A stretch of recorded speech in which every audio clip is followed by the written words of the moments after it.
Hello, everyone. Welcome to the News Browse News broadcast.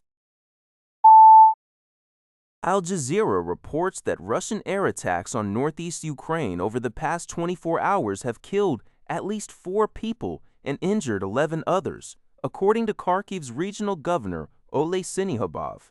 The strikes targeted Kharkiv city and 11 other towns and villages.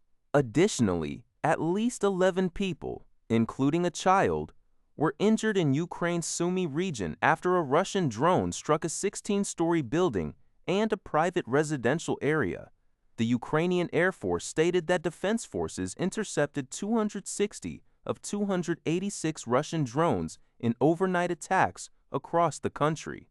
Meanwhile, in Russia's southern Rostov region, a Ukrainian drone and missile attack resulted in 1 death and 4 injuries in the port city of Taganrog.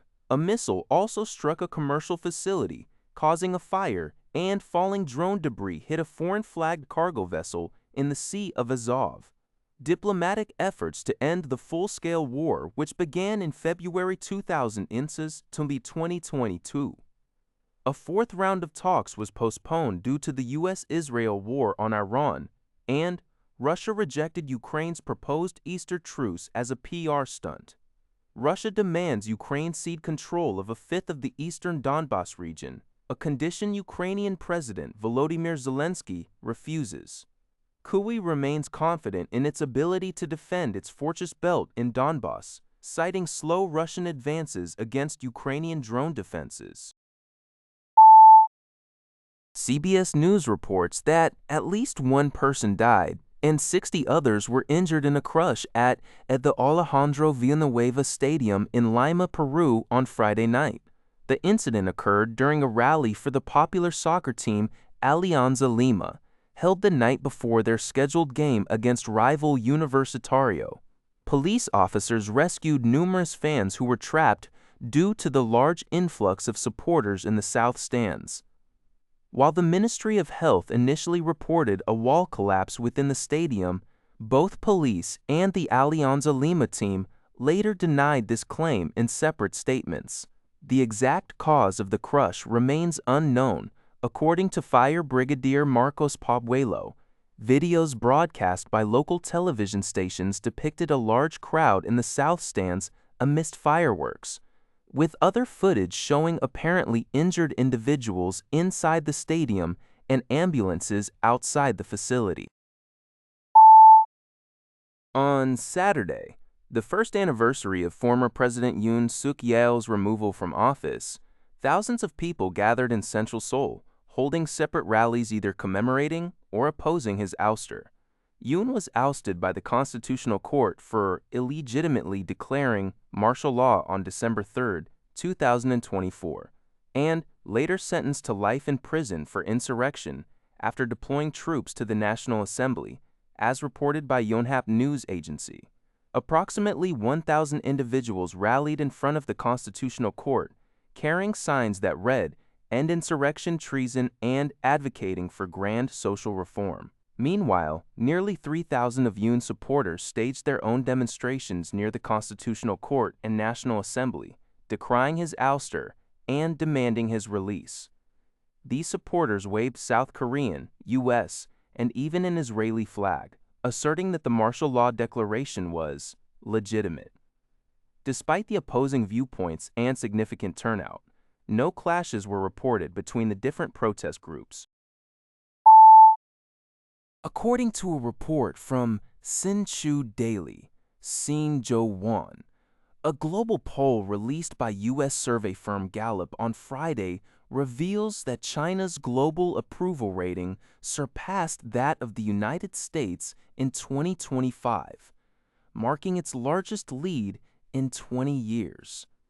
The median support rate for China's leadership was 36%, compared to 31% for the U.S., a 5 percentage point difference. While neither country garnered widespread support, the shift reflects a rise and fall in global backing for China and the U.S.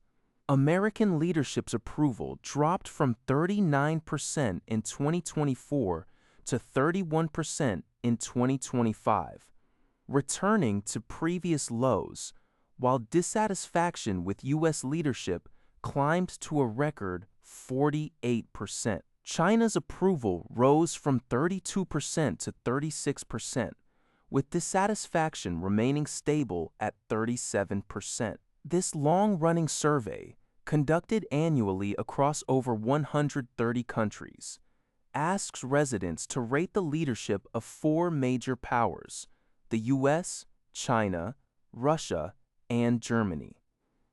The report notes that these findings predate significant events in early 2026, such as the U.S. withdrawal from 66 international organizations and the U.S.-Israeli military strike on Iran.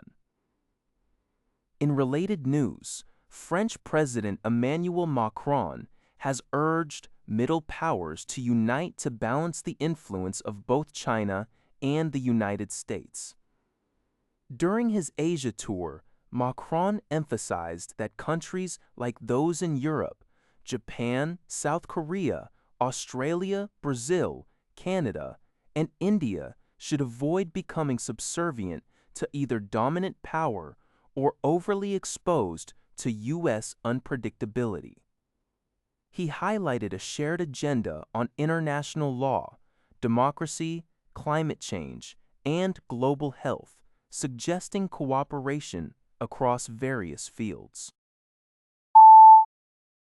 According to ESA, Russia issued 36,413 visas to North Korean citizens in 2025, marking a nearly four-fold increase from 9,239 cases in the previous year. This data, revealed by the Russian Foreign Ministry Consular Department via the Russian economic newspaper Vedomosti, highlights a significant increase in human exchange between the two nations.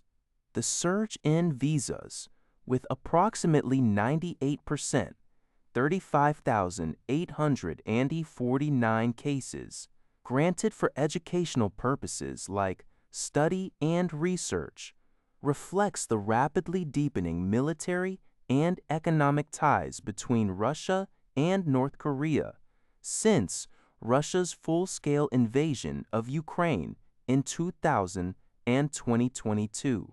Other visa categories included cultural sports exchange, 266 cases, tourism, 72 cases, and business, 47 cases. The two countries solidified their relationship further by signing a Comprehensive Strategic Partnership Treaty in 2024. This development occurs amidst analyses from Ukrainian intelligence, which in October last year estimated that up to half of the ammunition used by Russia in the conflict was North Korean. That's all for this video. Thank you for watching. See you in the next video.